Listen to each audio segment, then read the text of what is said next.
Good morning, and thank you for watching Live Impact News on 13 News Now Plus. My name is Eugene Daniel. We are in our streaming studio in Hampton Roads, Virginia. I'm joined by producer Sarah Calloway. Right now, we are monitoring quite a few events happening live in this moment. Some of them have yet to start. On your screen right there, you can see at the top, Mark Zuckerberg, the leader of Meta, is expected to arrive for testimony today in Los Angeles for a trial that says that Meta and the social media company should be held responsible for mental health challenges that youth face who use them. At the bottom there, we're seeing the trial continue in the case against Colin Gray. He's the father in Georgia accused of giving his son a gun knowing that the son had mental health challenges. That son going on to be accused of shooting and killing 4 people inside a high school outside of Atlanta and injuring several others. We're also right now awaiting for the family of Jesse Jackson Sr. to begin speaking a day after news of his death broke yesterday morning. In fact, it looks as though they are about to get started. We're going to come back. I don't think that they've just started yet. We're going to come back to that in a few moments, but we will be hearing from the family of Jesse Jackson Sr., the late Reverend who passed away at the age of 84 yesterday. Until they start, let's go ahead and kick this off with getting us live into that murder trial for Colin Gray. Again, that's a Georgia father who's accused of giving his son a gun knowing that he had mental health challenges and other issues before he led to a school shooting. Not cold. Correct. So he did not leave at 9:50. Correct. No further question. Anything else, Mr. Beard? He did know at 9:40 though, when Ms. Harris came, that she was concerned about him having a gun. Correct. Thank you. All right. Thank you, ma'am. You're free to go.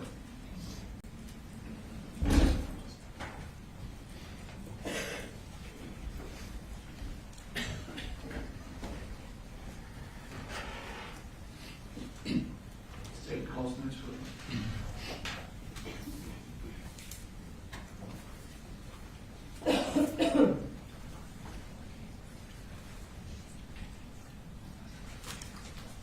State calls Donovan Boyd.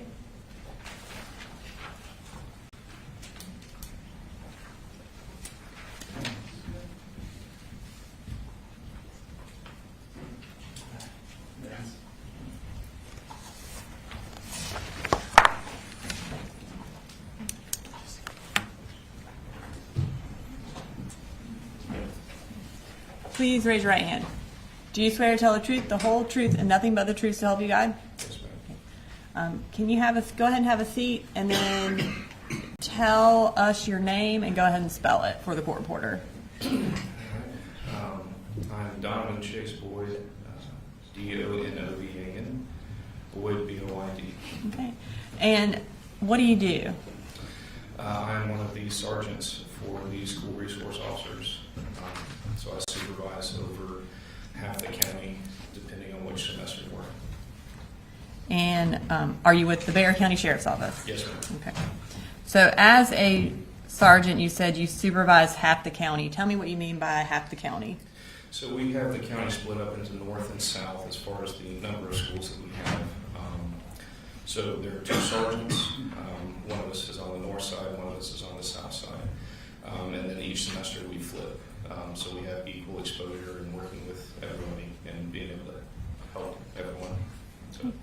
And about how many schools are on each side? It's fairly equal. Didn't think to count how many, but there's an equal number on both sides. Thereabouts. Yeah. And does that include elementary, middle, and high schools?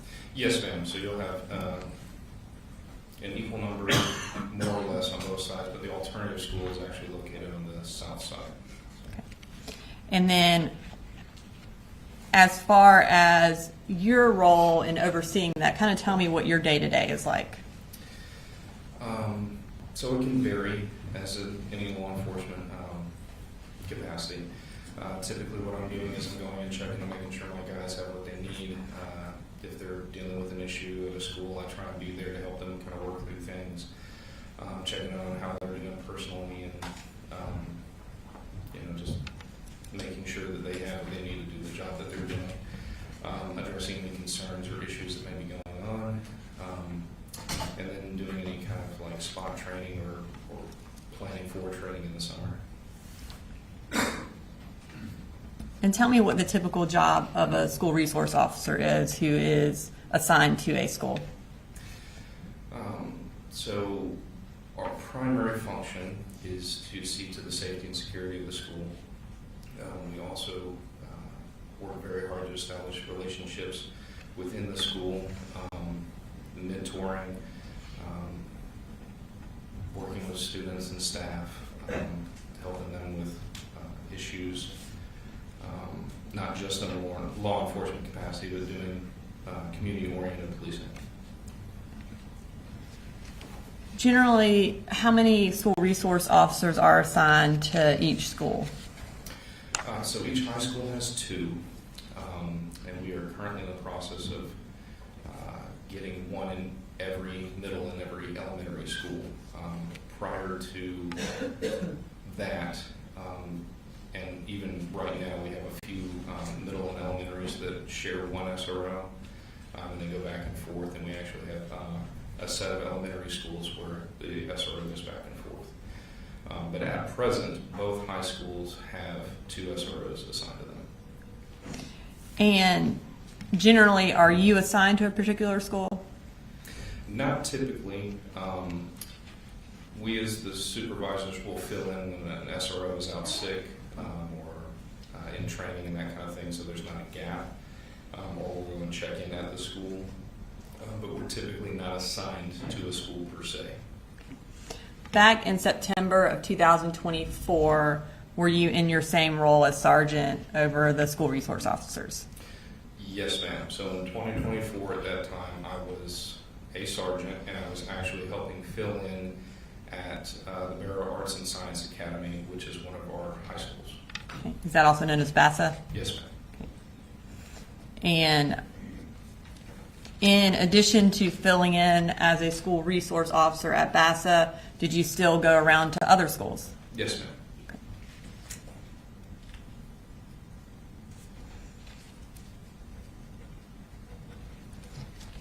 I am going to draw your attention to September 4th. Did you go to Appalachia High School that day? Yes, ma'am. And were you, at that point, temporarily assigned to BASA as well? Yes, ma'am. Okay. What brought you to Appalachia that day? So that morning I was actually going to meet with one of my police explorers to give him a Bible.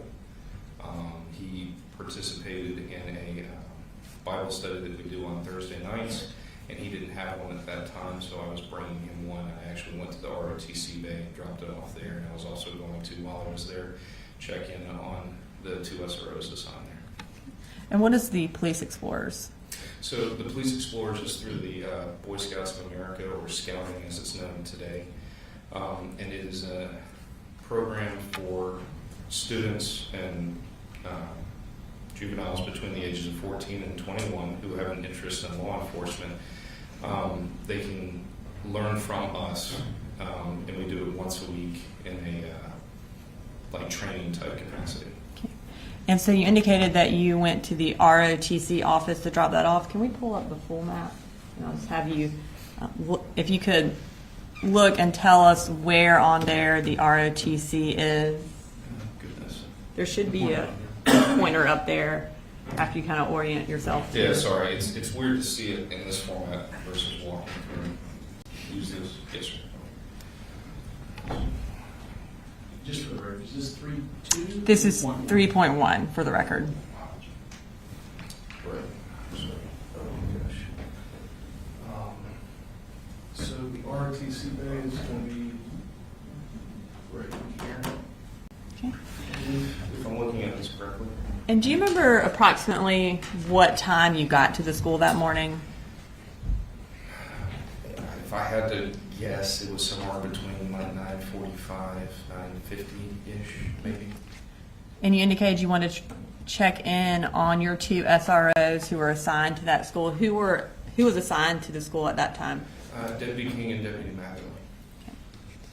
After dropping off the Bible at the ROTC bay, what did you do? As I recall, I went back to the atrium. Do you want me to point? Yes, yeah, that'd be great. So at that point, I went to the atrium here, and I ended up meeting with Deputy King.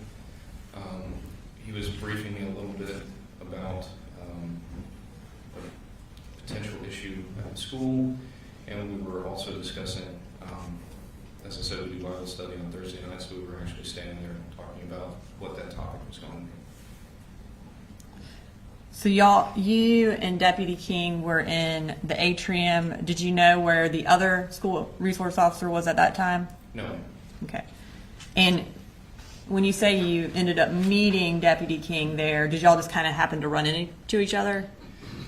I don't recall exactly if I met him there or on this hall here, but we made our way back to the atrium, as that's kind of a centralized hub where everyone kind of passes through and moves through. So that's kind of a natural place that we tended to gravitate to at that school. So you indicated that he was briefing you a little bit on the situation that was going on. Do you remember what he told you?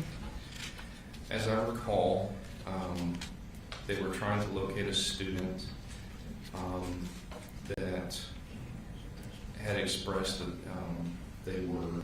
And Judge, I think this would be hearsay at this point, unless Deputy King plans to testify. If he does, then. Yes, Deputy King is testifying next. Okay, that's fine. Withdrawn? I'll withdraw. Okay. Would you like to continue? Yes, go ahead.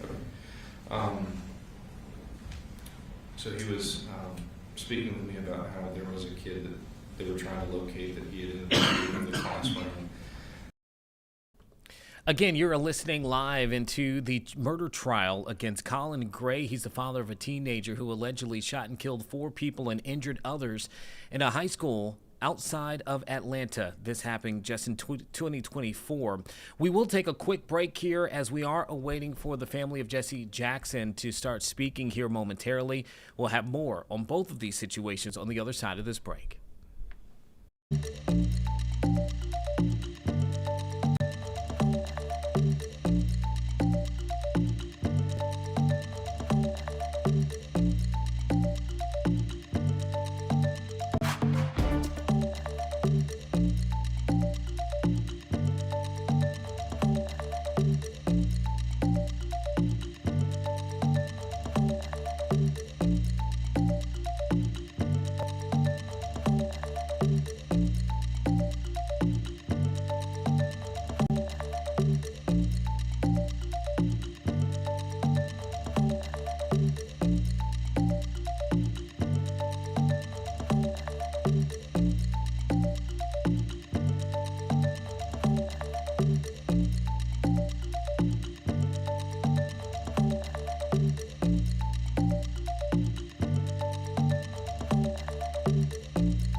Okay, we are back here on Live Impact News on 13 News Now Plus. Right now, the family of Reverend Jesse Jackson Sr. are speaking.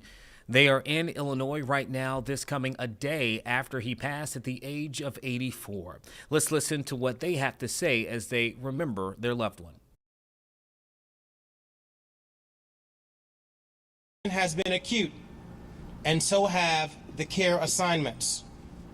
Thank you to my father's volunteer assistants and the daily health care providers at Lifestyle Options and others who helped him maintain his daily schedule. As the disease began to more severely compromise his speech and mobility, he required more. Thank you to the care team and administrators at Journey Care who helped us maintain his dignity and comfort over the last few months. To the healthcare administrators at Lifestyle Options who were caring and flexible enough to amend their schedules and amend my father's care schedule to ease the burden of the daily care schedule on my 81-year-old, forever dutiful mother, Mrs. Jacqueline L. Jackson. To the medical staff and administrators at Northwestern Memorial Hospital, Shirley Ryan, the emergency rooms, the security teams, on behalf of each of us, we thank you. We sincerely thank you. May God bless and keep you. May He offer grace for your holy healthcare work.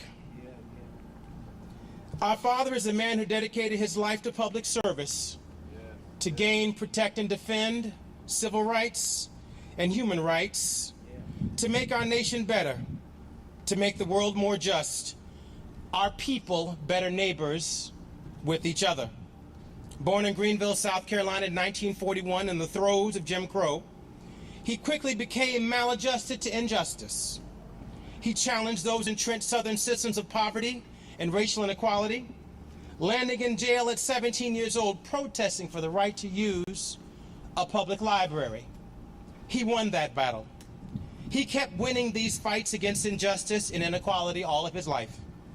Through college, continuing the work to lead students to segregate lunch counters in Greensboro, North Carolina, to helping secure voters' rights, leading marches across the Edmund Pettus Bridge at the second and third marches in March 1965. To his work in Chicago, his tireless efforts with ministers and businessmen, and Operation Breadbasket, Operation Push Excel, and on to his national work with the Rainbow Coalition, the Rainbow Push Coalition, and the Wall Street Project. On the field of life, his shoes were well worn.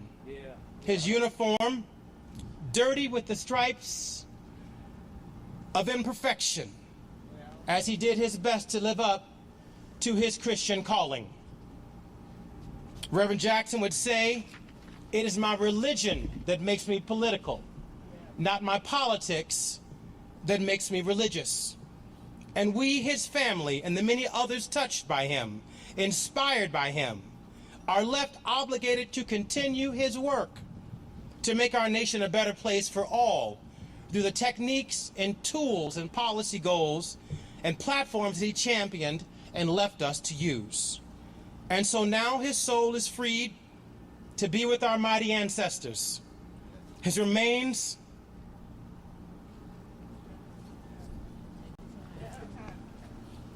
left to be honored and remembered for his sacrifice.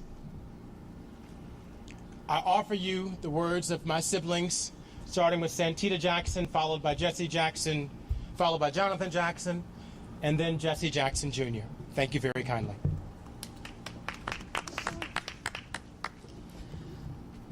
What a blessing it is to be here today. My mind, Santita.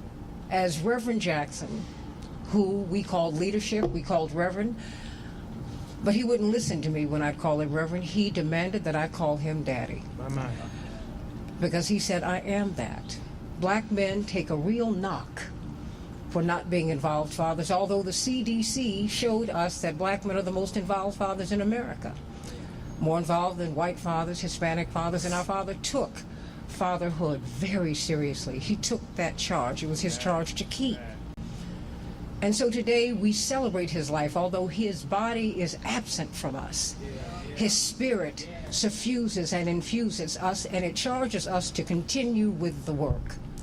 Indeed, he has run his race. Let me just say this. He is a seminarian. I've seen him referred to as Jesse Jackson, Jesse Jetstream. Remember Mike Royko? Yes. But you must remember that he was first a seminarian. He turned down an opportunity to be a law student at Duke University Law School. And he came here and became a seminarian. And Dr. King saw something special in him because he was organizing with Reverend James Bevel. And he said, I see something special in you. So a semester before he got his master's in divinity, which he ultimately finished, he went on to work for Dr. King. So he had a godly calling, but he had an assignment from Reverend Dr. Martin Luther King, which he never wavered from throughout his life. There is no one who's been more faithful to the mission of Reverend Dr. Martin Luther King than Reverend Jesse Lewis Jackson Sr. And so it is today, while we have heavy hearts, we have buoyant spirits, because we do know where our Father is. We do know that he took one deep breath and leapt into the arms of Jesus, who carried him to the throne of God, to the grace.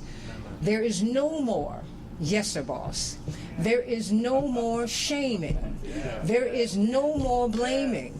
There is no one looking down on him anymore. There is no one who has, the criticisms don't matter now. Because now he is with God. I can see Dr. King welcoming him in and saying, son, I told you you were going to do it. I can see Reverend Bevel. I can see Hosea Williams. I can see my mama Tibby, my great-grandmama Tibby. I can see Grandma Helen. I can see my grandmother Gertrude. I can see Noah Robinson, his father. I can see his stepfather, Charles Henry Jackson. I can see so many people. I can see Mabel. I can see Major. I can see the Moore family. I can see so many people who are saying, you kept that charge. You were faithful servant. Well done. May he rest in peace, but may his spirit live forever, and let us continue the work, everyone. That is what he would want us to do. Amen. Amen. Good morning. I come to you as the son of Reverend Jesse Jackson and the son of Jacqueline Jackson, and I'd like to give a very special thank you. We have an attitude of gratitude. Yes. This city has given us so much. This nation has given us so much. Indeed, the world. And my father poured all that he had, his full measure, into this country, into this city. So first of all, thank you, Chicago. This is where my father was planted. This is where he called home. For the millions of people that have given my father prayers, we are grateful. My father's lived a long life, and the words that he shared with me constantly in this latter part of his life is to remind people that he was a long-distance runner. He ran the full measure of the race, and now this mantle of standing up for freedom, standing up for dignity, standing up for those that have been marginalized is now passed on, not to be inherited by a person, but to be taken over and taken up by another generation. It's a continuous fight, as we see the rollbacks of our rights that he's fought so hard for are now being challenged. He will continue to fight. And in that spirit, I can hear the ancestors of old saying, before I'd be a slave, I would be buried in my grave and go on to be with my Lord. My father comes up from the Jim Crow South. In his lifetime, he was arrested trying to visit a public library. My father grew up in a part of the country where there were segregated water fountains and segregated graveyards. So let's not measure the man by where he ended, but think about where he had to start. And he's a transformative figure. And most of all, I come to you just simply as a son. I've had to try to fix my language in the last day. I caught myself yesterday saying my parents, and now I have to say my parent. Mama, come on, boy. Come on. So I thank God for 60 years of being able to have both parents.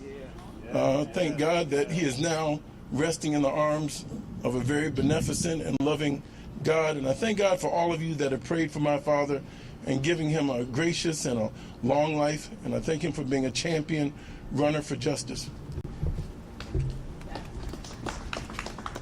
Thank you. My sister Ashley will address now. Good morning, everyone. Good morning. Just want to say thank you so much for your prayers. It's been obviously a challenge, but I think we all feel the magnitude of this loss, but also the magnitude of a life well lived. And it's such an honor to be standing up here with my siblings and just thank all of you deeply from the bottom of our hearts for the love and support you've given our family at this time, and we share our love with all of you. Thank you. Thank you. Let me begin by expressing our appreciation to everyone who's gathered today. I want to acknowledge the absence of my little sister, our little sister, Jackie Jackson, who would love to have been with us today, but she will be back in Chicago in the not too distant future. I'm particularly proud of my siblings who, under these circumstances, have risen to the occasion of sharing with everyone exactly who our father is. Over the next week and a half or so, you will learn a lot more about the intimate nature and relationship that we all have with one of the most extraordinary human beings who's ever lived. With that said, I think the task of the business of going forward is in small measure going to fall largely on Yusef and in small measure on me. Dad believed that funerals were not for the dearly departed. He believed funerals were for the living. He believed that they were great gathering meetings. And no two lives in human history will have the same number of people attending their funerals, or the same people will be at their funerals, because your friends ain't my friends ain't your friends. We don't know the same people. You don't know the same people that I know. Do not bring your politics out of respect to Reverend Jesse Jackson and the life that he lived to these homegoing services. Come respectful and come to say thank you. But these homegoing services are welcome to all. Democrat, Republican, liberal, and conservative, right wing, left wing, because his life is broad enough to cover the full spectrum of what it means to be an American. We only ask people to come and be respectful in the context of the extraordinary life that he lived. Dad would have wanted us to have a great meeting to discuss our differences, to find ways of moving forward and moving together. And if his life becomes a turning point in our national political discourse, amen. Amen. And so, Dad's homegoing services, which are difficult for all of us to accept, are just that. A national and international gathering and meeting of people, and people, most importantly, from our community, who uplifted him and put him on a perch that allowed him to share a vision with the world and to share a vision with all people. And so the business, again, funerals are not for those of you who have an opinion. The people who are coming to pay their respects to Jesse Jackson ain't coming to your funeral. They're coming to his funeral because of the life that he lived, and because of the phone calls that he made, and because of the lives that he changed, and because of the people that he touched. And so when people say, I'm coming to speak or to be present and to pay my final respects to Jesse Jackson, we ask all to respect that, because that was the life that is Jesse Jackson. My brothers and sisters are due a level of congratulations for the caregiving that each of them have provided over the course of Dad's illness. Caregivers in the United States are an unrecognized commodity in the United States that are not covered by any health care program in this nation. Each of us in our own way have come to appreciate that the $550 billion to $625 billion a year, that those of us who have to change our careers, change our lives because we simply don't want to turn our loved ones over to just anybody, is a factor in our nation's healthcare debate. And so I'm hoping that Congressman Jonathan Jackson will look at caregiving through his service in the Congress of the United States and find creative ways to do something about that. With that said, let me just conclude on this point. Jonathan's over there. Oh, I'm sorry. Look over there. Yeah, any expansion of the Affordable Care Act will include vision, because I can't see the way I used to see. Jonathan's over here. Jeez. My apologies. I'm particularly proud of the work that they did, the labor that they put in. I was there at 12:35 a.m. when Dad took his last breath. At 12:37, I said, "Mom, Dad is not breathing." She didn't believe it. She said, "Go on back, tell him he'll go back to sleep. Tell him to wake up in a couple of hours." No, Dad's gone, Mom. Mom got up and began calling everyone and notifying the world. His last breath is not his last breath. My mind. Each of us in our own way, shape, and form. If you're a woman in journalism, in large measure, it was Jesse Jackson who helped knock down that door. I remember when Chicago only had Fahey Flynn, Joel Daley, Floyd Calvert, Walter Jacobson. Jesse Jackson helped challenge ABC, CBS, NBC, and the majors to expand the industry to include women and to include women of color. And when I think about some of the great national TV hosts and the fact that African Americans have been anchor persons, Jesse Jackson helped knock down those doors.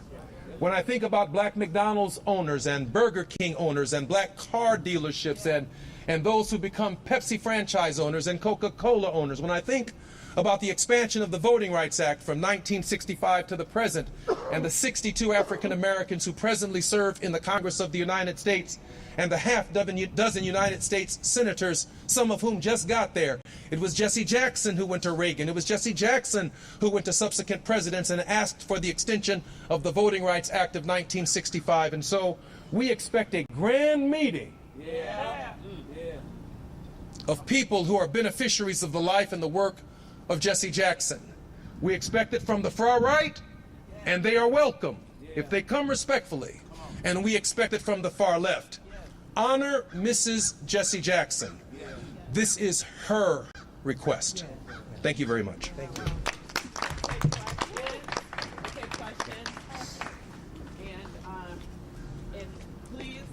From the mic, Alex. Thank you. We'll take questions starting now, and we will wrap it up when we're ready. If you have questions after that, Mary Datcher is the one you need to reach out to. Okay? What are the plans? I'm going to call on those. You can start. Okay. Yeah. Good morning. Good morning. What are the plans? You say that this gathering will be open to all. You say that this gathering will be open to all. What facility, what place, what city will hold all, and what is the timeline that you're thinking of when this gathering will be? You got it. Thank you. I'm going to need some help on the details from Alex, but we intend to have a fulsome celebration celebrating the tremendous life of our father, Reverend Jesse L. Jackson Sr. We anticipate that services will begin in earnest next week. There will be a component of lying in state at the Rainbow Push Coalition headquarters, and then we will be at a church venue that's large enough to accommodate a lot of people, as many people as we can. But we think between the lying in state and the accommodation of services at the church, along with a final celebration at his Saturday morning forum at Rainbow Push Coalition, that should be adequate. We'll do our best to accommodate as many people as we can with seats. For those who don't have seats, you'll be invited to stand with me, because I'm sure I'll probably be standing somewhere. But we'll do our best to accommodate everyone. There's a website, the JesseJacksonLegacy.com. Those details will be posted probably by the end of the day. So please look out for those details. Hi. And Nicole. Hi, good morning. Nicole Johnson, WBEZ. So much has been talked about how the Reverend was shaped by Chicago and the Reverend shaped Chicago. Can we talk more personally about the community that supported him growing up, especially when he was traveling a lot? How did the community lean in, institutions, people, even feeding, watching the children? What did that look like? Well, thank you so much. We call our church home Fellowship Missionary Baptist Church. My father was a seminary student and had to get groceries. We stood in the Fellowship Missionary Baptist Church food pantry under the leadership of Reverend Clay Evans. They struck up a lifelong friendship. He called him his senior pastor. Reverend James Meeks has been a dear pastor and friend as well. And we've been graced, if you will, sustained by the church community. So many people have poured into, and so never forget that my father never held public office. He ran for public office, never elected, and it was been through the generosity of people that has sustained a civil rights organization. And it was modeled after the leadership of Reverend Martin Luther King, challenging both for having personal salvation and fighting for social salvation, moving the church beyond the stained glass windows out into the people, that the true mega church is in the body of people. It's not in the walls of a building. And so it was a transformative ministry, if you will, quite innovative. And we honor that tradition and all those ministers that have been the liberators. Some people would try to reduce it to calling them liberals, but they were the liberators. Yeah. When I see in the Congress, I was on the elevator the other day with the current governor of Virginia, Abigail Spanberger, former congresswoman, now a female governor from Virginia, and she says, I made Jesse Jackson buttons in 1988 when your father was running. When Vice President Kamala Harris says, in my Camry, I had a Jesse Jackson bumper sticker. We see the progress that women made that felt the empowerment. When my father challenged the Democratic platform in 1984 to put a woman on the ticket, and Geraldine Ferraro was able to make a breakthrough. And that's just on gender equality, but also on racial and economic. There's so many fronts, but on the personal front, we started in the food line here in Chicago, and the church. Yes. The church was there, and so when he leaves out on the slogan of "I am somebody," that's a call for your own self-dignity. Understanding African American History Month, a community, a culture been beaten down for so long, dismissed, and now trying to be erased again. It was telling people to affirm your dignity, stand up for yourself, and his final mantra on keep hope alive, to let people never feel darkness, to know that God is the light, and to keep striving for something more perfect, and that God, when you put your hand in his, that he will definitely see you through. So I hope I answered your question. Thank you. We'll hear from Michelle. Thank you. Michelle Rutherford at NBC5 News. Oftentimes when people transition, you don't get a warning. You don't get a time to say thank you. You don't get a time to say goodbye. Yusef, I heard you talk about how he was stubborn until the very end. We know there were months in and out of the hospital since November. He's a leader for this world, but this is your dad. What was it important for you as his children to let him know? What was the message you wanted to make sure to send to him in this time? Yeah, thank you so much. You know, it's a painful question to ask. It's something that we've pondered a lot, and I'll try to be brief to allow more questions to be answered. But God gave my father some extra innings. His death did not come without warning to us, yet we're still painfully unprepared emotionally. My mother was wrong when she told me, Yusef, if you're not guilty, you won't feel kind of the emotional sadness that some people have when a loved one leaves. And I think I still feel that emotional sadness because I love my father so much. And he was, you know, he had a personal relationship with everybody he met. He was just that kind of fellow. I saw a lady on the news this morning who lost one of her relatives in the E2 fire.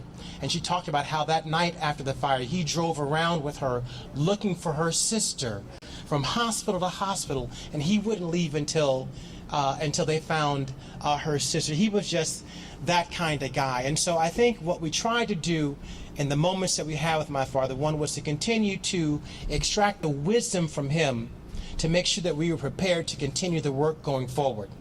And I will say, profoundly in his pain, he never talked about his pain. He never talked about his thirst, even after he wouldn't have a drink for 8 days. He never talked about his hunger after he wouldn't eat sometimes he would eat for 14 days. And he'd bounce back and he'd wake up talking about wanting to feed other people. And so what sustained his life in those last days was not his desire for more life, but his desire for more service. And so as I, in particular, take over the reins of the Rainbow Push Coalition, it is the patience to serve, the temperance to serve, the courage to serve, the making yourself one with Christ in understanding his mission to serve that he impelled upon us. And then I think for us, each of my siblings and my mother, we wanted to give him comfort, that it was going to be all right, that he has taught us enough to continue his work. And so with that, we thank him in so many ways. If I had 1,000 tongues, I couldn't thank him enough. Yes, hi. If I could add this, we never expected to have our father past 39. Men of in his line of work, didn't make it past 39. Medgar, Malcolm, Dr. King. My prom night, he said, "I'm so happy that I have this moment because Malcolm, Medgar, Martin didn't have this opportunity." So every opportunity that we had, and I think that all of my siblings can attest to this, we always said, "I love you." Yes. We did not go to bed angry. Well, we might go to bed angry, but we didn't carry grudges. He didn't like that. But if we could give you something as a takeaway, always tell the people that you love them. Yes. So when he was in his moment of need, he didn't need to hear that from us. He felt it. And we felt it from him because he never hesitated to tell us and show us that he loved us. Yes. Okay. Yes. Hi. Evelyn Holmes from Channel 7. There's been a lot of conversation about the Reverend's legacy, and I'm not sure that could truly be articulated through words, considering the expanse of it. But what I'd like you to do is if you could talk a little bit about what concerns you have moving forward, the work that has been done. You've already kind of alluded to that. How do you fill that void? How do we keep moving forward with his vision and the vision for equity and inclusion? Well, thank you so much. I had the opportunity to speak as the co-chair at the National Prayer Breakfast, and you bring up the question of how do we... and you bring up and I had to ask myself, what would my father want me to do? Someone asked me, how did I get that position to be the co-chair of the National Prayer Breakfast? And I said it was easy. Nobody wanted it. And so diversity, equity, inclusion has been a major part of my father's work. These are the on rails, if you will, the guardrails to fight against racism and to bring about inclusion, to make this a better country. And so I started my remarks off in the Latin. I said, imago Dei, verbium Dei. Once you spell Dei in Latin, it's spelled D-E-I. Come on. So we've never retreated from the term DEI. 7 days after the president was sworn in on January 25th of 2025, my colleague Congressman Cleo Fields, who's a protege of my father, we started the Diversity, Equity, and Inclusion Caucus. So it is something that we're unashamed of. We look forward to the debates on the United States congressional floor. It's something we cannot retreat from. Off of the voting floor in the United States Capitol, women only got a restroom in 2011. The first woman to graduate from the Citadel graduated in 1999. We can't say we've made enough progress on race and equity and racial justice. We've seen the effects of the DOGE cuts. They targeted African American women disproportionately. When we see the retreat on these programs, they are harming our healthcare studies, our access to academia. It's wrong to tell the Northwestern University that they're going to be held hostage and have to pay for their pay a $75 million fund to retreat. So we're not backing up, and we can do this in civil discourse. And so this is part of the work, and it's just not one man or one woman's work. It's everybody that's felt challenged to speak up, speak out. We're against censorship of comedians. We're against the rollback of the racial and economic progress that we've made. We're going to have more time to talk to that. I just want to focus on the responsibility of a son. I am so proud that it's our loss, it's heaven's gain, and the legacy that my father leaves behind. And I want every child that's listening and watching this that Reverend Jesse Jackson didn't start in this house. Come on here. Take your time, Jack. Sorry. That he would tell you Jesse Jackson's his third name. My, now. For the children that have to be adopted and stepfathers and lives have to be transformed. We come from that lineage. We've been in the food pantry. And that's our calling, that's our mission, and that's what we're going to fight for. We'll take 2 more questions, and I will tell you, I have a lot of talent, and we have a lot of talent in this family, so you got to probably call on who you want to answer the question. So we'll take 2 questions more. LaDonna Ray with WVON 1690. Our condolences to the family, and we want to know, your father started so many things and he finished many others, but there is a responsibility that we have as a community to continue with his legacy. And no matter what the government is trying to do with removing and rolling back and minimizing, we want to continue to uplift and elevate. Yes. How do you propose that we do that ongoing, not while it's hot, but ongoing for years and generations to come?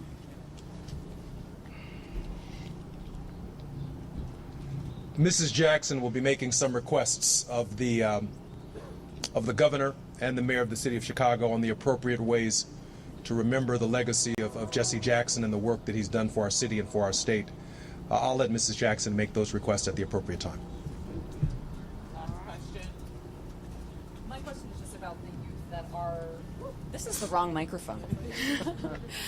For the young people that are standing, watching you right now and are just learning maybe about your father's legacy, you talked a lot about the division that we are feeling in our country right now. How can they move forward and try to overcome that feeling of the divisiveness that we hear so much about and your father fought against? Well, I think that Dad unmistakably was known for his discourse, and I think that we've spoke ad nauseum about the fact that our generation, Gen Zers, Gen Alpha, millennials, have the responsibility to remain in discourse with one another, because if we're not in proximity to one another, we can't solve the nation's crises at this time. So I think I speak on behalf of Dad that we are urgently called to continue discourse and to remain in conversation, because our proximity is what's going to keep us moving forward in this time. He's always been proximal to all of you, proximal to all of us, and that's the work that our generation is required to do moving forward. Let me associate myself with what Ashley had to say, but let me also be candid, because I'm old enough to remember, along with Santita and Jonathan, all of it. The caricature that you've created as a media of who our father is not the reality of who we know him to be. So what's happening now on social media is a more accurate depiction of the work of Jesse Jackson, and it's happening and occurring without you. That's the truth. Because institutional media has historically controlled the narrative of who Jesse Jackson is. You've made him to be more controversial than he is, than he was. Last question. You've made him less multinational than he is. You've tried to make him someone from a side of town and not universal. Today, the King of England has issued a statement about the life of Jesse Jackson and its importance. One newspaper is hung up on how many mayors he confronted. All of them were small by comparison to Jesse Jackson. He knew as they came and went that he was the constant. And our community could count on that. And so again, the caricature of who you think he was compared to the reality of the education campaign that is taking place independent of you is what's taking place. And as that figure begins to emerge in contemporary thinking, I'm confident that the people, my mother said it this way, history is going to be far kinder to Jesse Jackson than the life that he lived. Cheryl from National Public Radio. Losing a parent is so difficult no matter when it happens, so my condolences to you. And I think that family never asks people what they can do for them. So I want you all to say what Chicago and the nation can do for your father and what they can do for you as a family. We can share. I thought you were calling me up. No, honey. We're just, we're all together here. We would ask for your prayers because prayer changes things. We would ask that you keep your families together because strong families build strong communities, build a strong world. We would ask you that you just love somebody. One of the things that we have learned on this journey is just how much love there is in the world. We will walk through airports, walk down the street, and people will touch us, people we don't even know, and they just say, tell your father that we love him. Tell him that we're praying for them. And they are from every walk of life.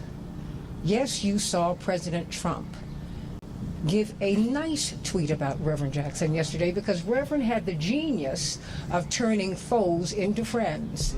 He said, you don't have enemies, we have opponents. But through it all, we must always speak to each other. We must keep the lines of communication open. But that's not just something that you do in your politics. That's something that you do in your personal life. Believe me, we have a large family and we've got a lot of opinions. Yes. And sometimes we do not see eye to eye. But through it all, a lot of times. But we love each other. Yes. The Bible commands you not to like each other, but to love each other. And our mother and father said, I've got these children. Everybody's not going to be right. But I'm not going to have discord under this roof. Now, what we're going to do, we're going to work it out, and we're going to get along. And if we can take that from here into the rest of the world, I think it will be a better place. Thank you. Thank you very much for, I'm going to give a final thank you as we've taken our last question today. Alex Sims will be in charge of our media relations for the family group. I think Jesse and Jonathan and Santita each have their own media relations team with your congressional office and with your campaign office, Santita, I believe, with your radio show as well. But Alex will help to manage press relations for the group. If you'd like us individually or as a group, you can work with Alex Sims on that. I'll just offer a final thank you. We couldn't stand here strongly without the strength that you're displaying to us right now. I thank you for coming out to join us to celebrate the life of our father. I will tell you that strength and spirit is a two-way street. And so the stronger you are for us, the stronger we can be for you. I want to just offer one piece of an answer to a question that was intimated there. And I talk to my father about this all the time. His legacy will not be passed on through blood necessarily. He has trained us, and we will do the very best that we can. But men like Jesse Jackson and people like him, they pass their work through the Spirit. And you too can have the spirit of Reverend Jesse L. Jackson. So you ask us, what can Chicago do? What can the nation do? What can the world do for our family? And I offer you this. Learn the work and life of Reverend Jesse L. Jackson. Follow in the path that he offered. He was a trailblazer for you. He cut down trees to leave a path for you. And his path was voter registration and education, fighting to end systemic poverty, education. He left the tools for us to do the work that he was doing.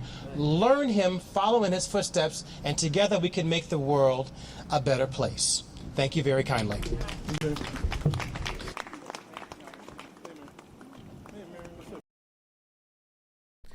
And you just heard from the family, the children of Reverend Jesse Jackson Sr., who passed away yesterday at the age of 84. And you heard them talk about just his legacy, his impact, and what he would want people to know. So many lessons to learn from his life, so many things that, as you heard one of the reporters say, he started many things and finished more. It was great to hear from them verbally for the first time since we first learned of Jackson's death just yesterday morning. And if you missed it yesterday, we had the pleasure on our show here to talk with Gary Flowers, who for more than a decade worked with Reverend Jackson in the Rainbow Push Coalition. He was the national field director and vice president for the organization that was founded by Jackson. And we still have that up if you want to watch and learn more from him. It was about 30-minute or so conversation going real in depth about the life and legacy of the now late Reverend. You can find that on our streaming app, 13 News Now Plus, if you're watching us through that app right now. And you can also find that by looking at this stream from yesterday on YouTube. We do need to take a quick break here at 10:57. Thank you for staying with us here for Live Impact News. We'll be right back.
We come back to you with breaking news here on Live Impact News. This is coming from Portsmouth. We just got a release saying that there is a man who has barricaded himself inside a building after firing a shot at officers. This came in just before 10 o'clock is when this apparently happened, around 9:48.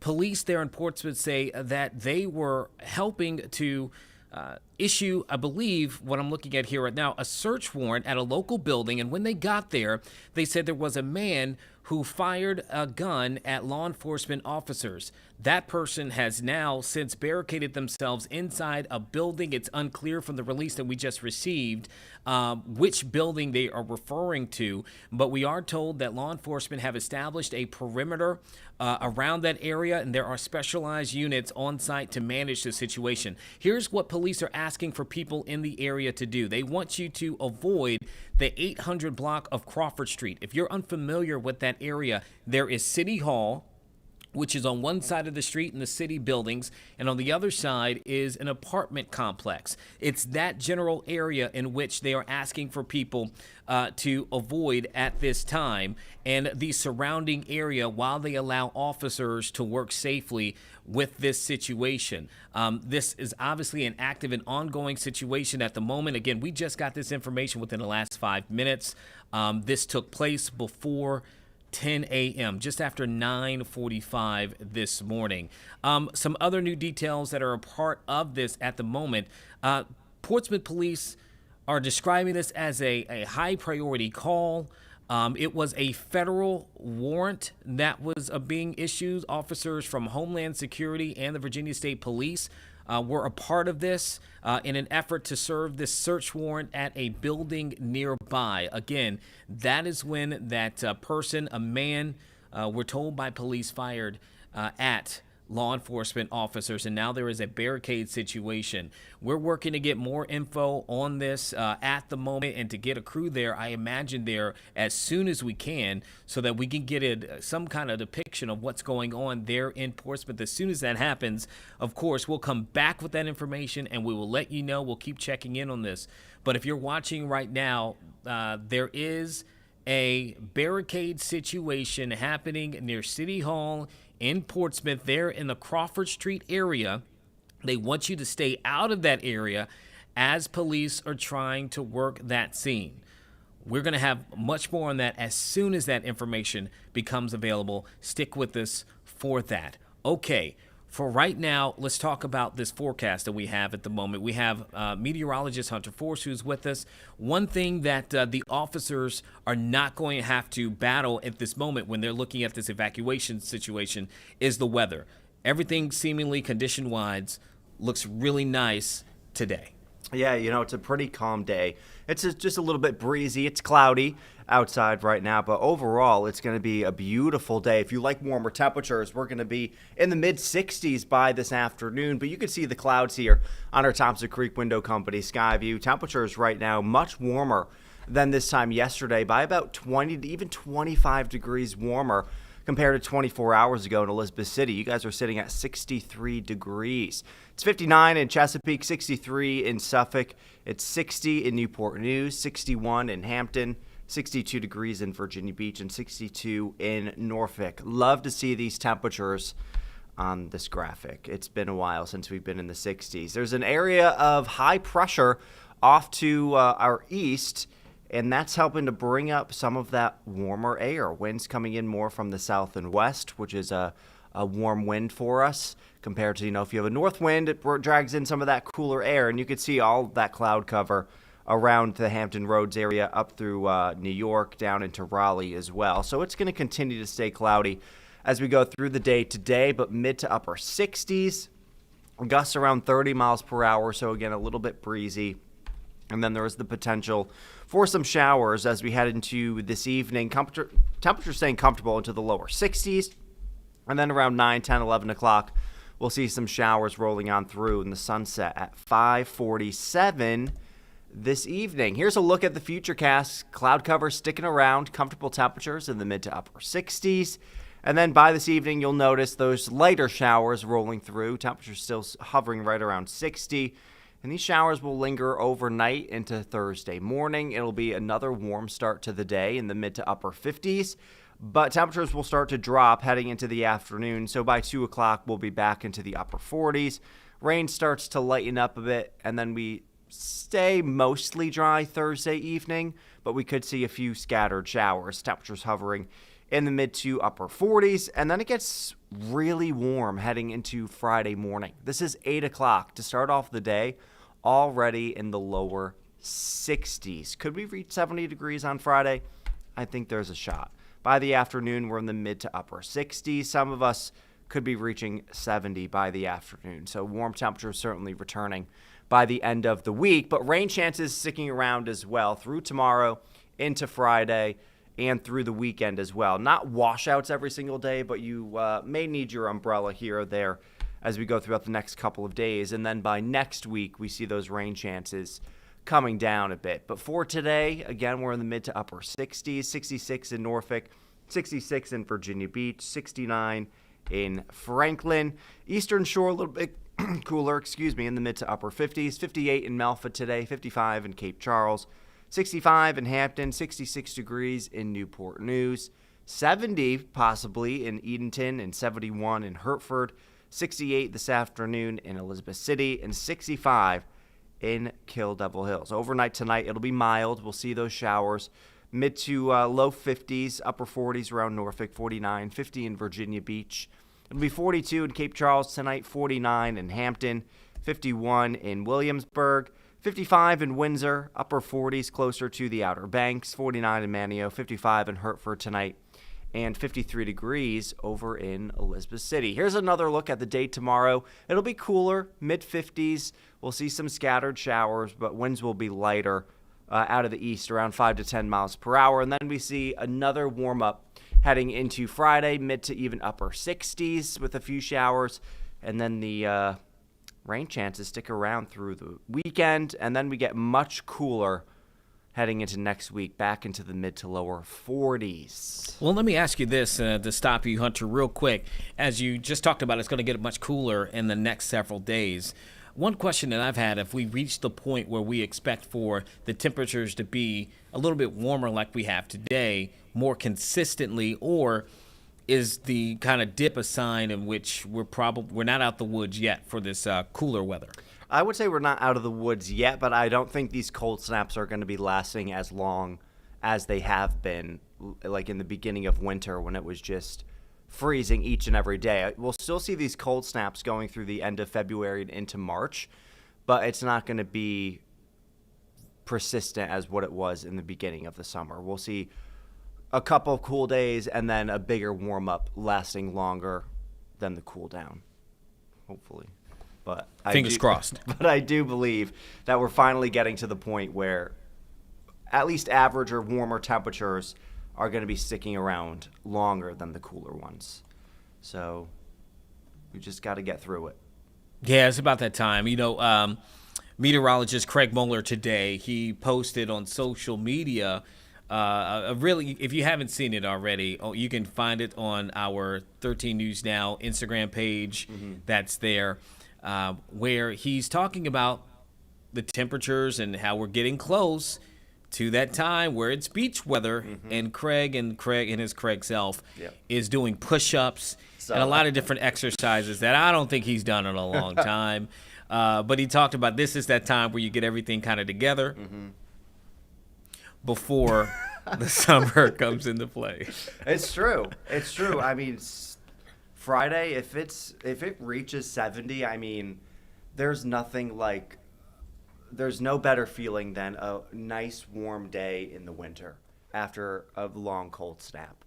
I mean, it's just like one of the best feelings ever, especially walking out in the morning and it's already warm.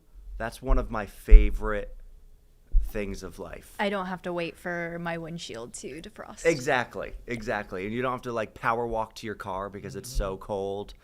And you could just take your time walking in and out of the building into your car, and you don't have to rush because it's feels like one outside, you know? So Friday morning, I was going to say I'm looking forward to that, but I won't be here. So that's okay. Well, listen, we're glad that it's finally getting to that part of the year where we can even have this conversation and I expect know. for things to kind of break. A few months there, it just got a little too cold too It did. often for me, as Same. you're saying there. So, anything else though, Hunter, that you're kind of paying attention to, either here locally that people need to kind of watch out for? Just enjoy the next couple of days. Okay. Especially today and Friday. Mid-60s. It's going to be great. I'm excited. Hunter is rubbing his hands together in joy. All right, man, we appreciate you so much for coming through and sharing that for us, and we appreciate you for watching us here. Your time now is 11:12. We're going to take another quick break, and we'll be right back here for Live Impact News.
All right, thank you for staying with us here for Live Impact News on 13 News Now Plus. We want to update you really quickly. We do have a crew heading to the scene in Portsmouth right now. For just a few moments ago, we told you that a man has barricaded himself into a building near City Hall in 800 Crawford Street, that area, after police say he fired shots at law enforcement. This came just before 10 o'clock, around 9:45 this morning. As we're told, state police and federal officers were going to issue a search warrant, to execute a search warrant. We don't have a lot more information other than police want you to stay away from that area if you can. Again, that's the 800 block area of Crawford Street. That's around City Hall. There's some apartments around that area as well, as police have it blocked off currently as they are handling this barricade situation. We do, again, have a crew headed to the scene. We will try to bring you a look as that happens.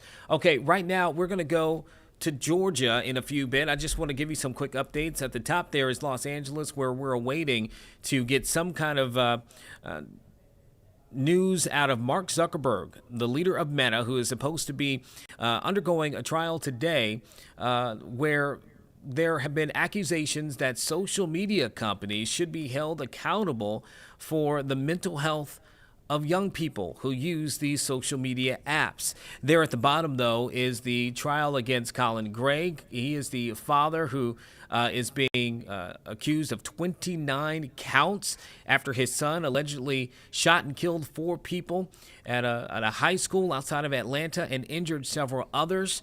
It's the latest case in which there are questions on how much responsibility a parent has for these situations. And there to the left, I want to go ahead and mention it as well. We have Pope Leo, who is right now bringing in Ash Wednesday. They just walked in. He got to the podium and is speaking there. How about this, Sarah? Let's call a little bit of an audible because I don't know how long the Pope is going to be speaking. Let's go ahead and go there for right now. Listen to it for just a little bit, and then we'll go to one of our other trials. Okay, it might be in Italian. Let's see. Okay. Portarne su di noi i segni, ma testimoniare la risurrezione, riconoscere i nostri peccati per convertirci è già presagio e testimonianza di risurrezione. Significa infatti non fermarci fra le ceneri, ma rialzarci e ricostruire. Allora il triduo pasquale che celebreremo al culmine del cammino quaresimale sprigionerà tutta la sua bellezza e il suo significato. We just wanted you to be able to see Pope Leo in that moment. He is speaking again. This is the start of Ash Wednesday. The service is in the opportunity for them to kick off that journey at this point. So we did want to go to one of the trials that is currently taking place. Let's go ahead and do that right now. This will be the trial of Colin Gray in Georgia. Let's give you a live look now as they are currently bringing a witness to the stand, what appears to be an officer tied to this case. So let's go ahead and listen in. So he was not in the counseling suite. Okay. I talked to school counselor Ms. Butler, who said that she received a call from the student's mother that morning, and the mother was just concerned about him. And then I asked her questions about concerned why, and she said, "No, she's just concerned about him. We just need to check on him." Okay. And where is Miss Martin at this time? Is she still with you? Miss Martin went with us. So me, my partner, Miss Martin, all went to the admin suite, or I'm sorry, the counseling office. Okay. So he's not there. Where do y'all go next? So that's Ms. Butler for a picture of him. School uses something called Infinite Campus, which is a online website where they keep track of all the students' behavioral issues, their grades, their enrollments, everything like that. And most of the time, a current picture or the year before, depends what time of year it was, their yearbook picture is what's on their profile. So I requested to see that so I could potentially identify or know what the student looked like. Okay. I'm going to show you Smart States at number 107, which is already in evidence. Do you recognize that? Yes, sir. Is that the picture you're referring to from Infinite Campus? Yes, sir. Okay. We'll pull that up. And is that him? Yes, sir. Was it obvious to you at that point that ain't a high school kid? Correct. Yes, sir. I identified that as possibly late elementary, early middle school. So that picture really wasn't of huge use. I mean, we kind of have a general idea. Okay. So y'all go from there to where? So after I took that picture, I informed my partner to go with Ms. Martin back to the admin suite to look at video surveillance to see what we could identify what the kid was wearing, what he looked like, and exactly where he went. Okay. Because he did not go where he said he was going to go. Okay. As soon as we left the admin suite, the counseling suite, I observed Sergeant Boyd walk up G Hall, and I gave a quick rundown of what exactly we had, which is kid had a large book bag, asked questions about active shooter procedures, informed him that Ms. Butler received a call from a mom concerned, and didn't give really information, didn't give any kind of. Where is this conversation with Deputy Boyd taking place? It's either at the intersection of H Hall and G Hall, or somewhere G Hall close to H Hall. Okay. So this is G Hall, and we call this H Hall. Okay. So it's either, if I recall, somewhere around here, it might have been a little bit further down G Hall, but somewhere in this general vicinity. Are y'all moving and talking? Yes, sir. Okay. What direction are you moving to? We were walking down G Hall to the atrium. My plan of action was, since I didn't know what the set looked like, I was trying to get somewhere where I could observe the vast majority of the school. The good thing about the atrium here, you can see down all these long hallways. already. You can't see all the school, but at that one particular spot, you can see the most of the school. That's the best spot to see the most? Correct. Okay. Y'all normally go there? This is where I stood very often. It's where I just like because you can see most of the school. Okay. From that area. And so do you and Deputy Boyd make it to the atrium? Yes, sir. So we walked down the atrium. We stood at the atrium at the table, Mhm. and we were just talking. Me and Sergeant Boyd were part of a small group with a few students and all that for. What do you mean by small group? Bible study? Okay. Yes, sir. So we were sitting there talking about what we're going to do that next day with Bible study. Okay. And I guess you're waiting on Martin and Matherly to Correct. find this kid on the Yes, on the sir. video. Okay. How long are you standing there before something happens? If I predict a few minutes, Okay. not very long. While we're standing there was a class that had some kind of science project. They had empty pickle jars with plastic spoons, and they were beating on the jars, and it kind of makes like a drum sound. Because why not? Right, correct, makes sense. So I heard that, and then I also heard a noise similar to it off in the distance, but I quickly realized it was a different sound. Okay. When you say quickly and it was a different, how's your brain working here? I quickly identified them as gunshots. I took off down the F-hall, Sergeant Boyd followed me. Did you say anything to Deputy Boyd before he took off? No, sir. Like, we both just gave each other that look, like, are you hearing what I'm hearing? And we just took off. And is that the direction you're hearing the shots come from? Somewhere in that corner of the school. I'm not sure exactly what drove me to that corner. It's just probably like the kid was supposed to be over here on J Hall. That's the best. It sounds like it's coming from that area. So that was my best, I guess you call it guess at that time to start there and start looking for what's going on. Okay. So tell me about the trip down J Hall. Are you in front of Boyd or? Yes, sir. So I ran down F Hall and I paused at F Hall and inserted in J Hall. I heard one more gunshot. I couldn't really direct where it was coming from, so I looked behind and Sergeant Boyd was a few feet behind me. I was like, "You good? You good?" Making sure that he wasn't shot or he wasn't one that was shooting. He says, "No, we're good." And then right there at that intersection, there was a bunch of haze. The best way I can describe it is on like a very, very foggy day where you can only see a few feet in front of you. And then on J Hall, the two corners of J Hall, the end of the hallways, there are exterior doors with big windows in them. Mhm. So that also diminished a lot of visibility. Was it a bright day that day? Yes, sir. So it's very similar, like if you're driving down the road in your vehicle and it's really foggy and you turn on your high beams and it washes it out even more. It was very similar to that. Okay.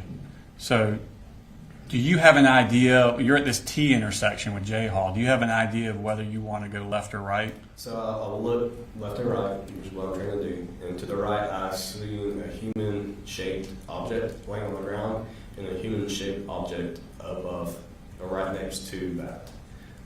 Was the second one standing? Yes, sir. The second one standing. I wasn't sure if it was a teacher, if it was a student, or if it was a shooter. It was so foggy I couldn't see any weapons in his hands or anything like that. I gave one command of show me your hands to put it in the nice way. Did you say it in a polite manner? Yes, I said show me your fucking hands. Okay. And where about on that were you when you started yelling? So as soon, this is F Hall, it's J Hall. So as soon as I was right here and I turned the corner and I started walking, I yelled. The shooter was down here close to the intersection of J Hall and K Hall. Okay. So where were you when you yelled? When my first command was somewhere around here. Okay. And then we continued to yell throughout the whole thing. I didn't really know what was going on until about halfway down the hallway. It was closer to I Hall, Mhm. and that's when I seen a body on the ground, and then the person I said on the ground next to it, and then a rifle next to it.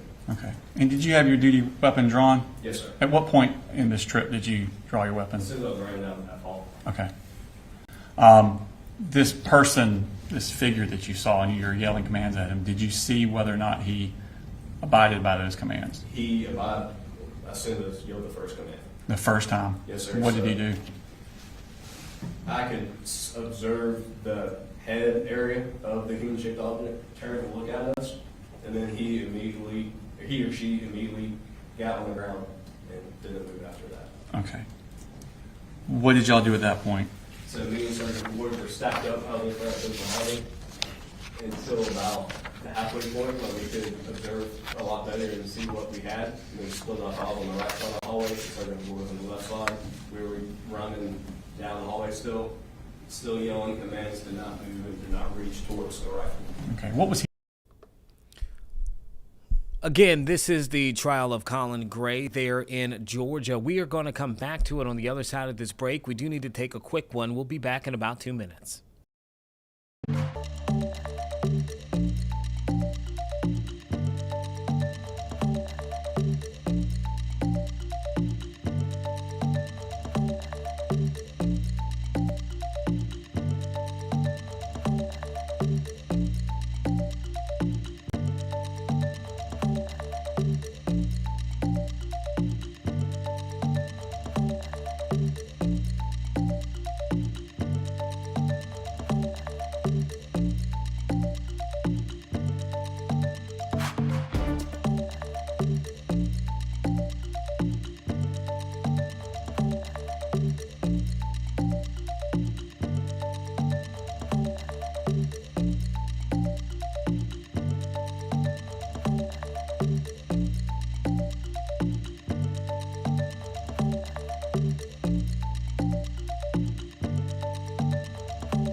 Thank you for staying with us here for Live Impact News. Want to again repeat, we do have a breaking news situation out of Portsmouth right now. There's a barricade, an active barricade situation there near City Hall. This all started to unfold around 9:45 this morning.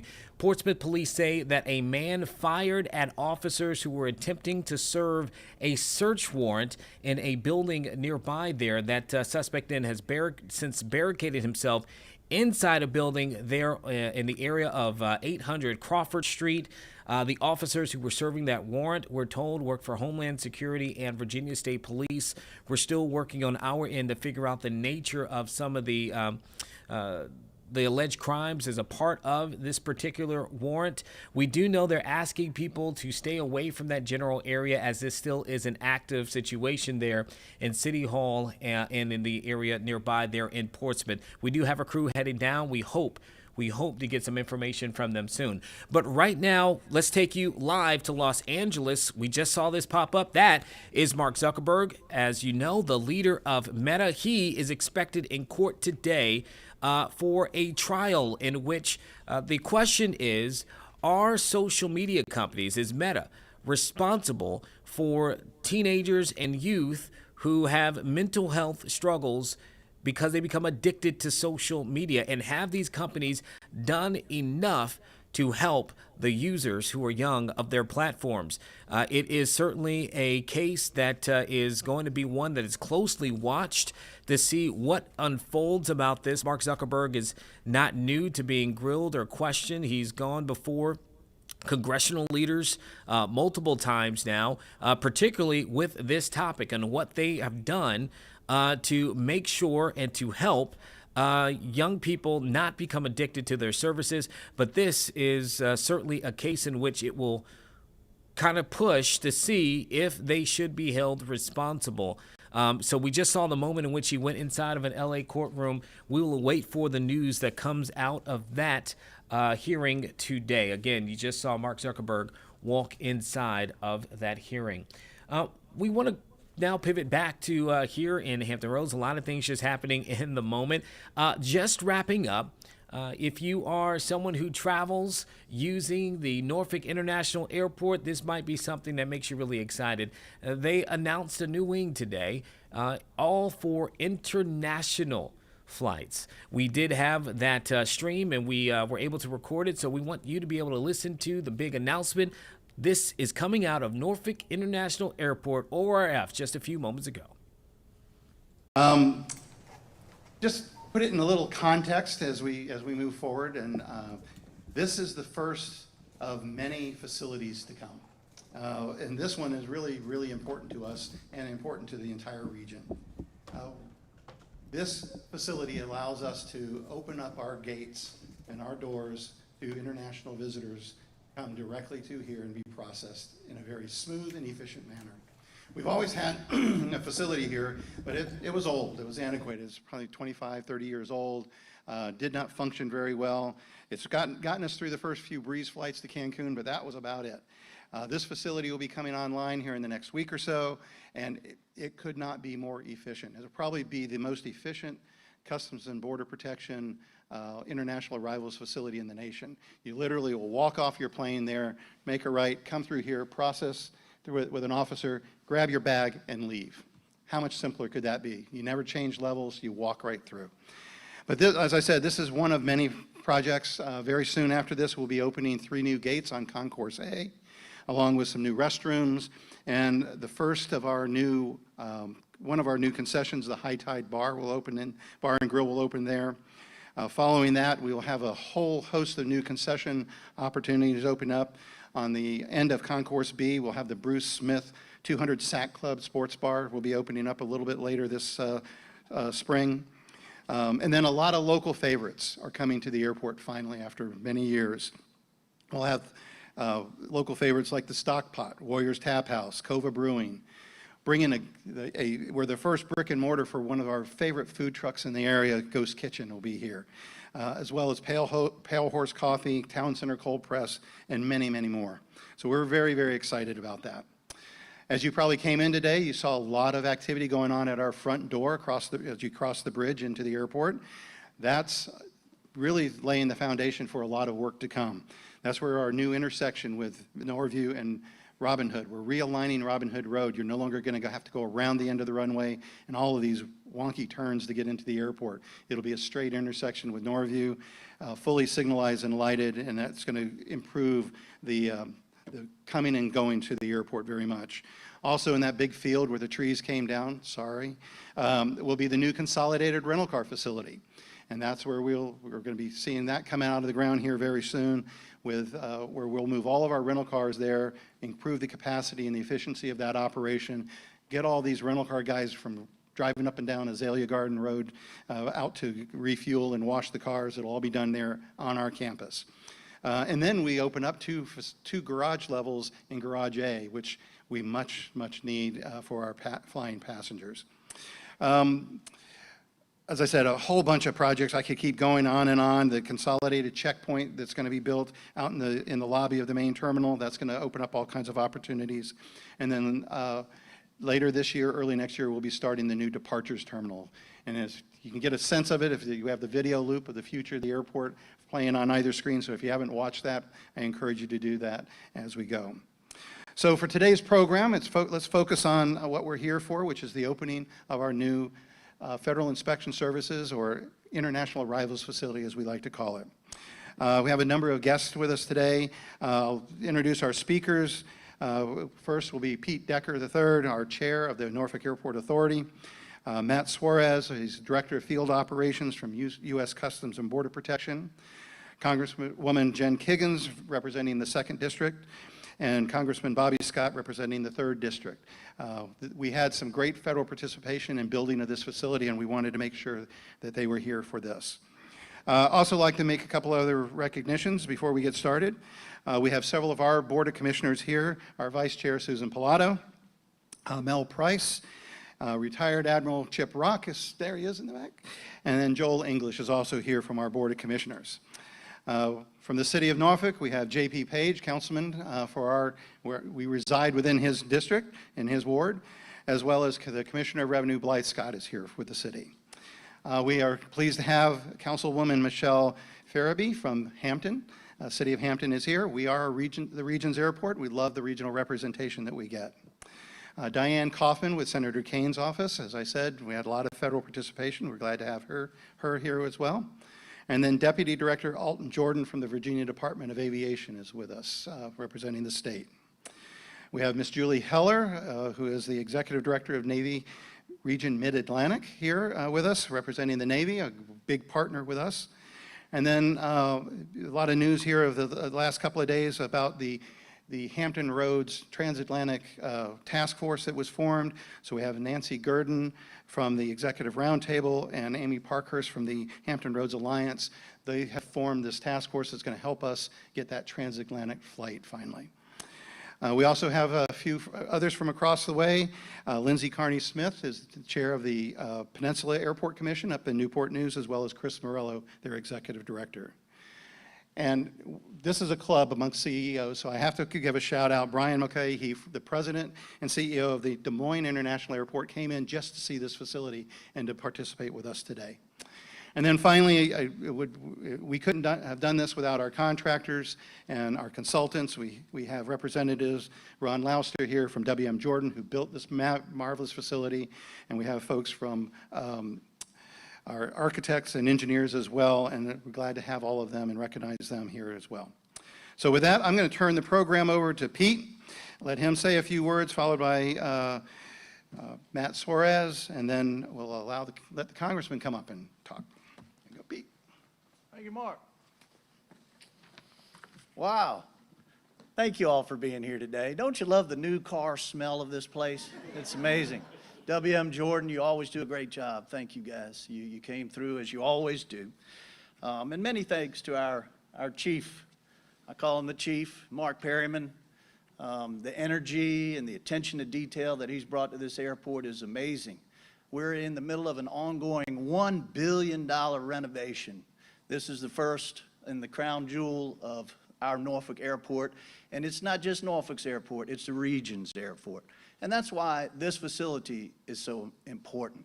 I mean, Virginia Beach, you've got all these wonderful companies like ADS, you got Gold Key and our wonderful tourism, you got Steel and Chesapeake, you got Dollar Tree. I mean, I could go down the list. Cox, Hampton's got Langley, Newport News got the shipyard. Thank you to our congressional leaders for being here today, and y'all may touch on that. But this is something that our whole region can be proud of and our whole region deserves. So thank you for everything. When Mark first came to this area, we were lucky enough to land him after an international search. He was the best of the best, and we got him here for this airport. And the first thing Mayor Alexander said to him is, we want international flights. So Mark, being Mark, went to work on that. And here we are, less than 2 years after he arrives, we already got this beautiful facility. So thanks again to Mark Perryman.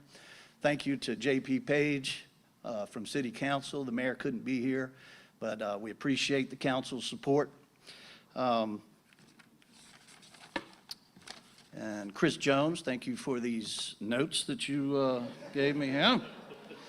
Just last month, Breeze Airways launched ORF's first scheduled international services in nearly 25 years, with weekly nonstops to Cancun, Mexico. In a few weeks, that will expand to twice weekly service. We're actively engaged with other airlines, including some from overseas across the pond, in an effort to attract over-the-ocean flights, including Europe.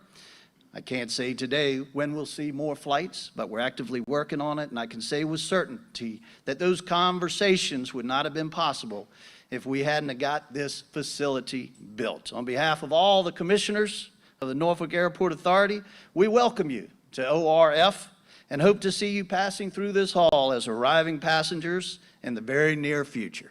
Thanks again, everyone, for being here. Welcome to our new international facility.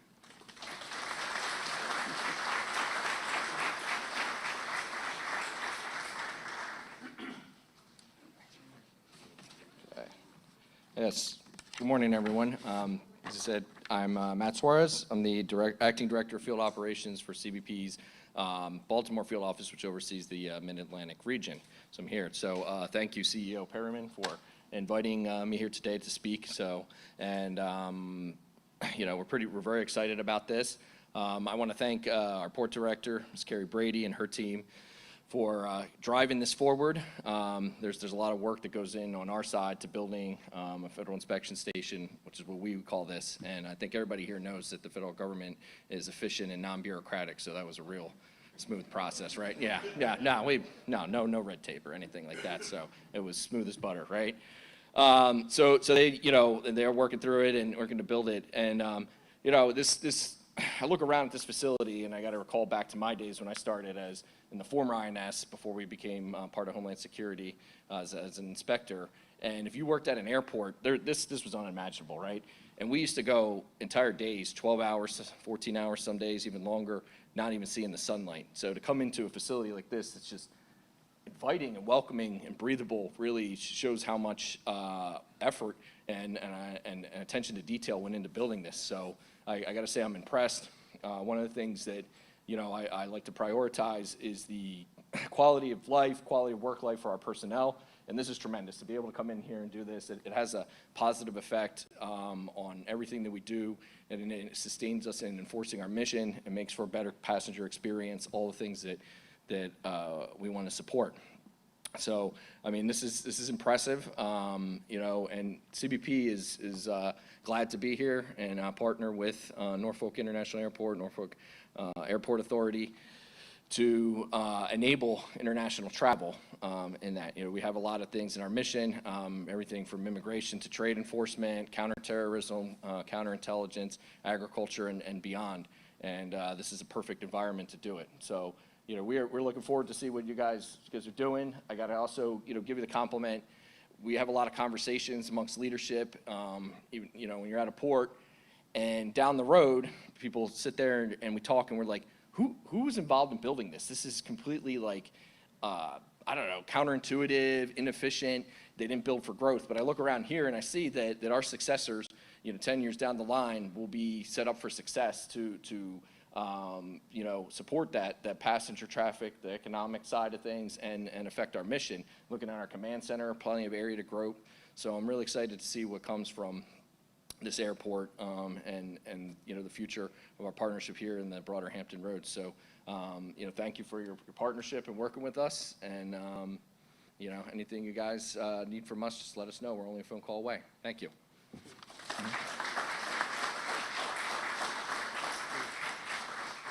Congresswoman Kiggins, would you like to share a few words? Well, thank you. It's just a privilege to be here. How exciting is this? And congratulations on this brand new building. To think of the work that went into WM Jordan, great job. You guys always produce an amazing product. And I can imagine the engineers and the people who actually came every day and worked with their hands, those skilled tradesmen and women who actually put in the hours to build what's now going to make air travel in and out of Hampton Roads so much easier. So as a person who frequently does travel and is able to compare different facilities, I mean, I'm excited to use it. My staff has promised me a trip to Cancun. I'm sure that's in the works. So anyway, can't wait to try this out myself. And so much potential here too. We need to work on that connectivity piece. I'm excited about the potential for Europe and other international travel, but what we have here in Hampton Roads, from the industries that were previously mentioned to the new businesses that are coming to the military, the defense piece, the defense industry alone, so much of it is based right here in Hampton Roads. I need that easy access in and out in an international way to be able to provide that service and, again, that connectivity piece that's important for national security right here for us. But wanted to say a special shout out to Customs and Border Patrol. Thank you for the work that you do. Thank you for keeping our community safe, our country safe. It's not lost on me. I know there, despite what our previous speaker, the thanks for the shout out to the federal government, it's not quite as efficient and pretty as you might think, but I know there's some challenges out there, so a privilege to have that seat at the table. It's not lost on me, the challenges and the people that I represent here, the fights that we need to continue to have to look out for you all, especially for Customs and Border Patrol. So special personal thank you just for the work that you will do in this building. But just a privilege to be here, so excited. I've been able to meet Mark Perryman the past couple years and just learn about his vision for this airport. And you see it when you drive in, right? I mean, I too remember the trees, but I see that there's a lot of potential growth. The new electric walkway that I know you had a ribbon cutting on not too long ago, and just the expansion of the food options. And we're super excited to come back and try some of those out as well. But thank you all for being here and participating in this special event. And congratulations. Take care.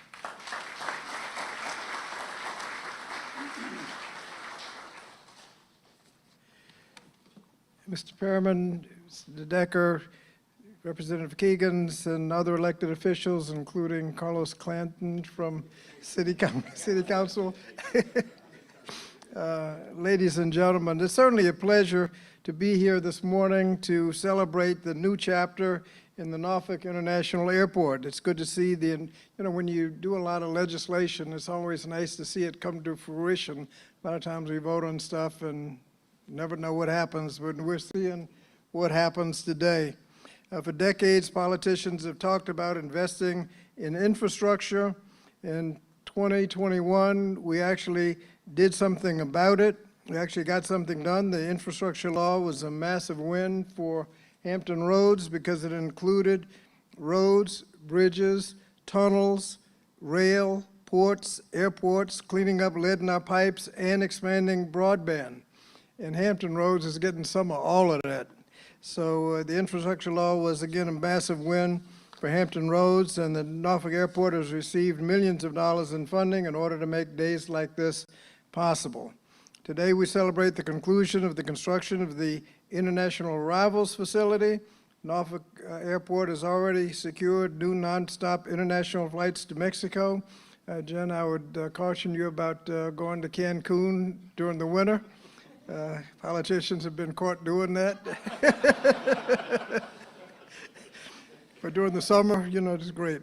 This new facility will also help the airport be competitive in pursuing additional international flights. It's important also to highlight the hard work of people here at the airport. This hard work makes the airport an attractive investment for private companies and for the Commonwealth that help make today possible.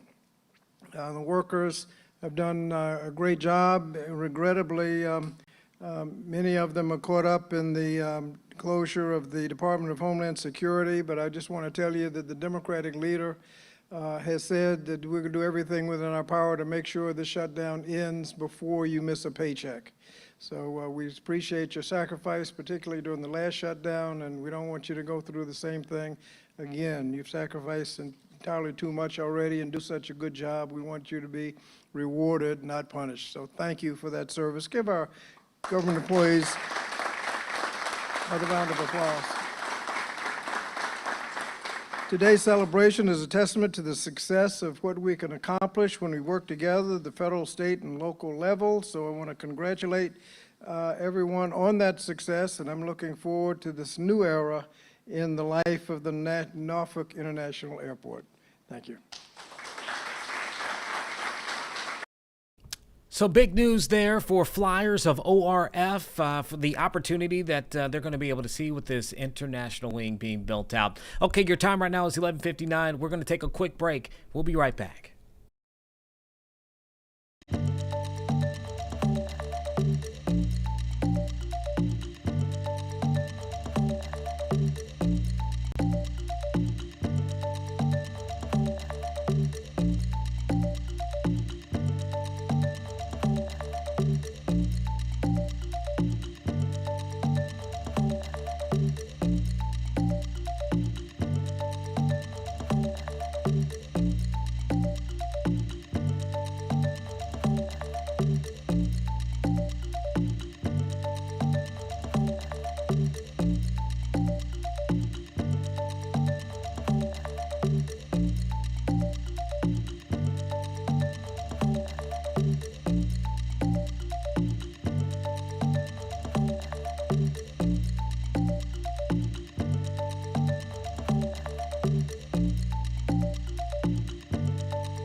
Okay, we are back and we have a little bit more information there from the breaking news situation in Portsmouth. Remember, police are on the scene of a barricade situation after a man apparently shot at officers who were attempting to serve a search warrant.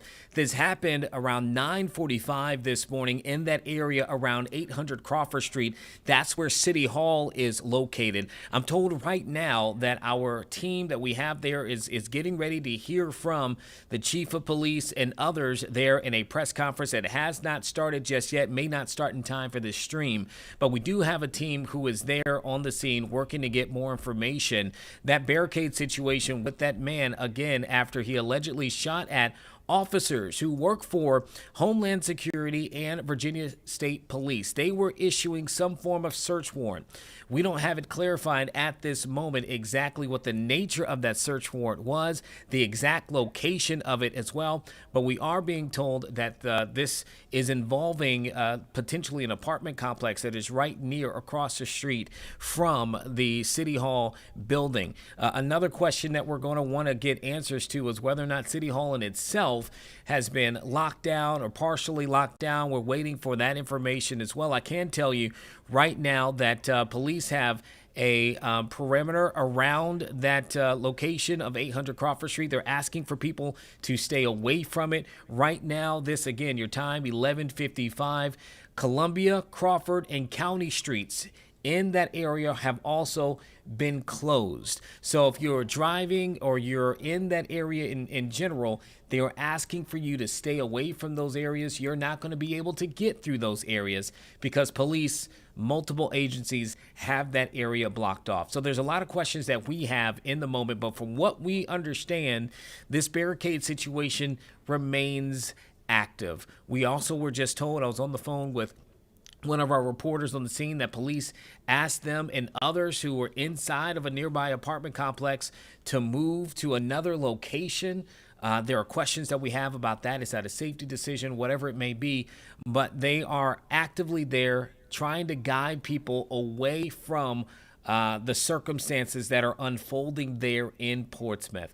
Again, a barricade situation that has stemmed from an apparent shooting or shots fired at law enforcement early this morning right there in the area of Portsmouth City Hall. We are working on this breaking news to get you the most information as possible as soon as we can.